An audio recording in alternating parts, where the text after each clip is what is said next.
incorporação dos tratados internacionais de direitos humanos ao direito interno brasileiro e sua posição hierárquica no plano das fontes normativas. Tema do Academia desta semana. E para quem acompanha o Academia de hoje, uma informação a mais. Vamos ver agora quais os livros usados pelo mestre durante o desenvolvimento da dissertação.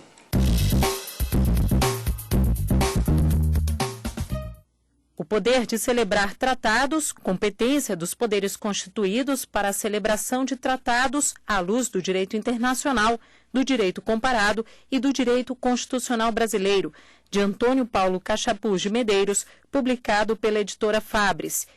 E Reforma do Judiciário, analisada e comentada, dos organizadores André Ramos Tavares, Pedro Lenza e Pietro de Jesus Lora Alarcon, editora Método.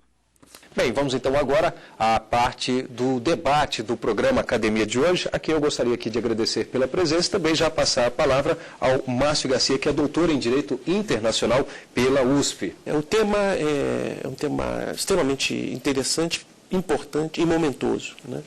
O ideal seria, quem sabe, nós pudéssemos concentrar nossas energias em assuntos outros. Mas, infelizmente, esse tema, apesar de tão importante, ele ainda hoje não está equacionado entre nós. Infelizmente, o legislador constituinte, e mesmo o legislador agora, quando da revisão, ele ainda deixou, quem sabe, mais dúvidas do que certezas. É claro que Bacon dizia que onde há muita luz, há muita sombra. Então, às vezes, aparentemente está muito claro isso e você tem muitas questões a resolver. No nosso caso, não está aparentemente nada claro e você ainda tem muitas questões a resolver.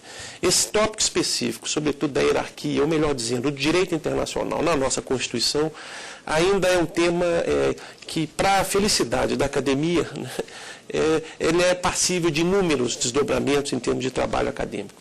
E eu digo isso com algum pesar, porque penso, como disse inicialmente, que nós poderíamos estar concentrando nossas energias em questões, às vezes, mais pontuais e mais atuais. Esse assunto já poderia ter sido resolvido na Constituição de um modo muito mais claro do que foi. E o Marco Antônio faz menção a isso, do legislador no Brasil ter perdido essa oportunidade mais uma vez. Eu digo isso com os olhos colocados, e o Marco Antônio foi muito feliz quando fez o exercício de direito comparado, por exemplo, na Constituição argentina. Eles deram um banho na gente em termos de precisão, de técnica e de clareza. E aí não precisam consumir grande tempo de suas reflexões em relação ao assunto que, para eles, para os argentinos, isso está muito claro. Então, quando o legislador constituinte argentino, na reforma, né, diz que os tratados têm estatura, estão acima das leis, né, e abaixo da Constituição, são super legais, isso está preciso na Constituição argentina.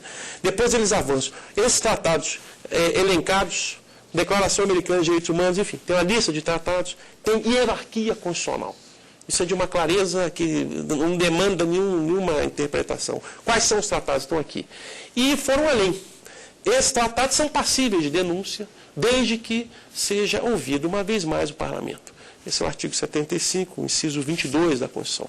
No nosso caso, o legislador constituinte, no caso de um momento da história universal, em que você tinha o esfacelamento do Império Soviético, quer dizer, isso ainda não tinha se colocado em 1988.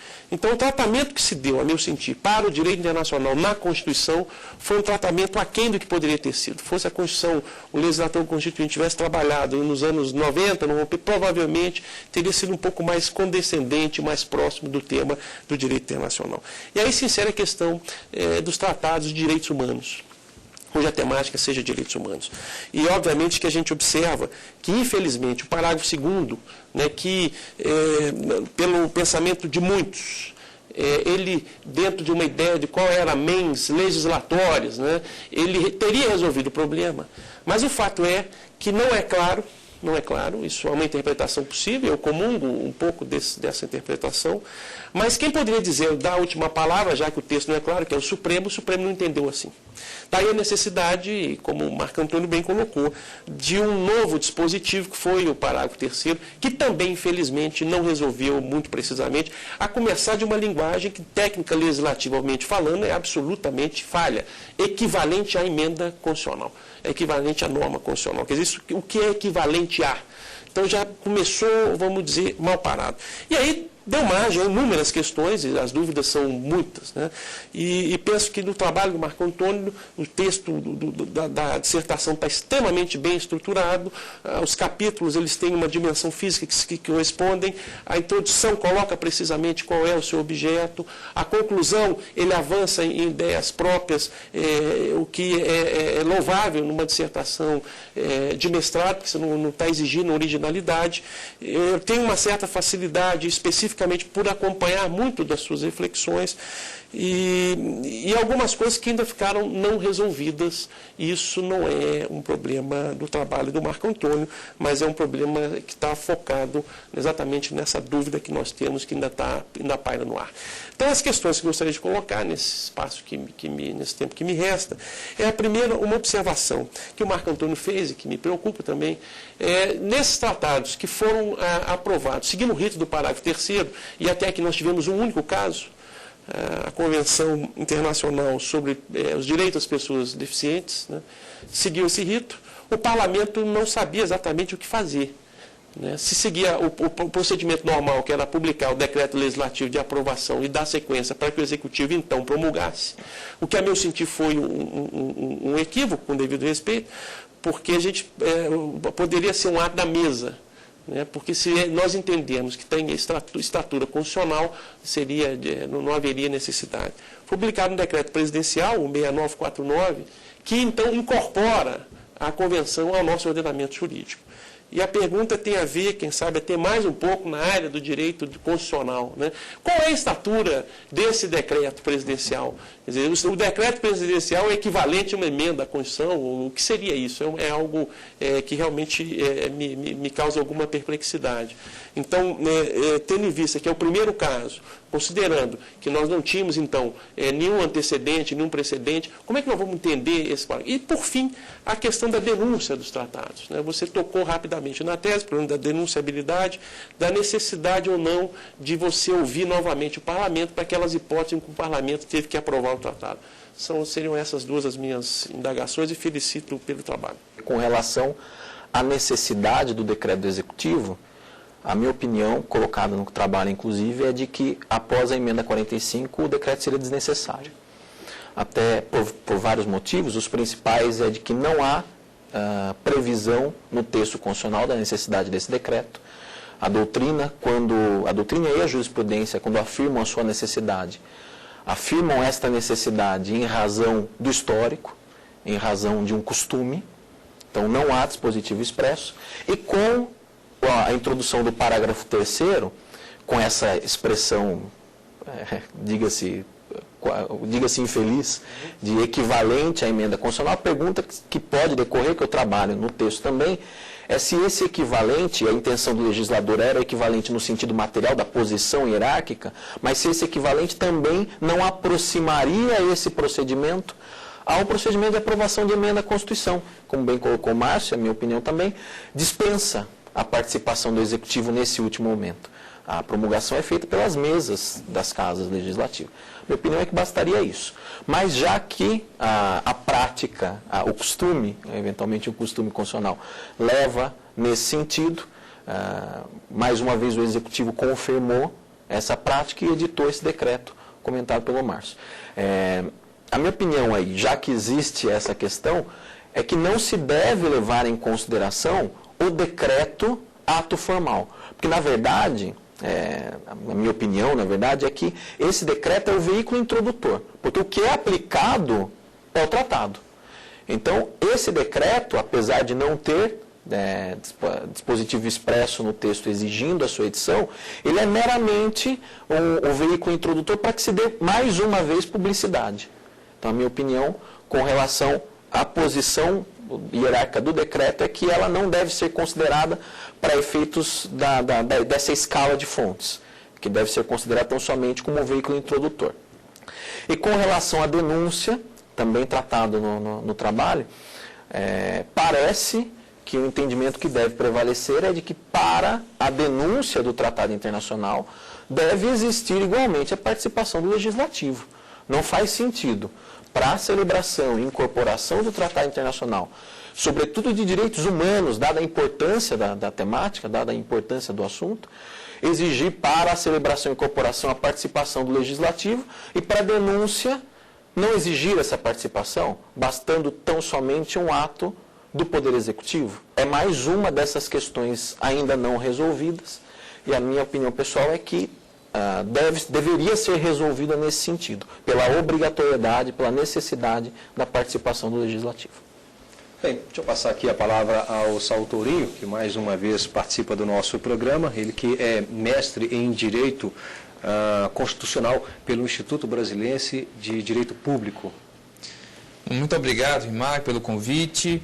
Marco Antônio, eu me associo às palavras do professor Márcio Garcia, ao seu trabalho, à apresentação que foi feita, um trabalho de fato muito bem estruturado. E já trago a você uma pequena provocação, um questionamento que você transitou muito bem no seu trabalho, que é a recente posição do Supremo Tribunal Federal quanto àqueles tratados internacionais de direitos humanos anteriores à emenda constitucional número 45. A pergunta é: dentro de uma espécie de pirâmide normativa que nós construímos no modelo de Kelsen, onde nós temos a Constituição e a legislação infraconstitucional, onde estariam esses tratados? O Supremo, ele encampou em decisão da maioria a ideia da supralegalidade. Qual o questionamento que eu trago?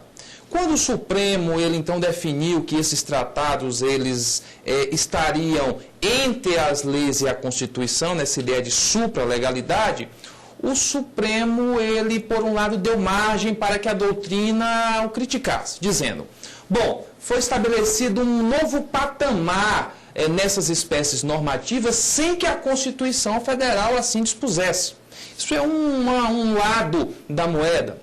Por outro lado, disse, ora, mas a nossa Constituição, ela fala da solução pacífica dos conflitos, ela fala do repúdio ao terrorismo, repúdio ao racismo, ela dá ensejo à intervenção federal em caso de desrespeito aos direitos humanos, ela fala da dignidade da pessoa humana. Então, todo da Constituição, por si só, ele já rendeu homenagem, ele já rendeu reverência aos direitos humanos, de sorte que nós não podemos colocar esses tratados como se lei ordinário fosse.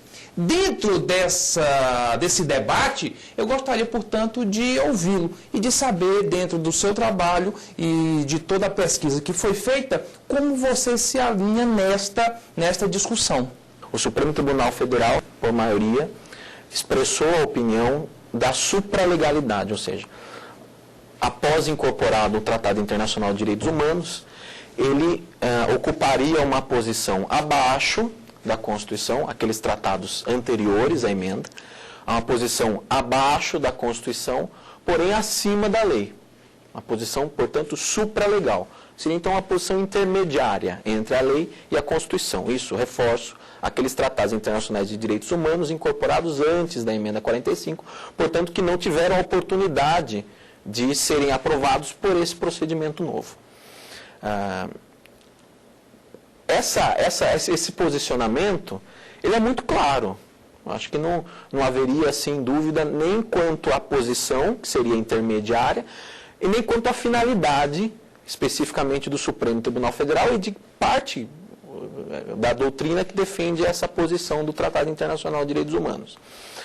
Ocorre que, como muito bem na sua própria explanação foi colocado, professor, não existe amparo constitucional para tanto. Aliás, a doutrina, quando trata do assunto, menciona, por exemplo, o direito constitucional francês.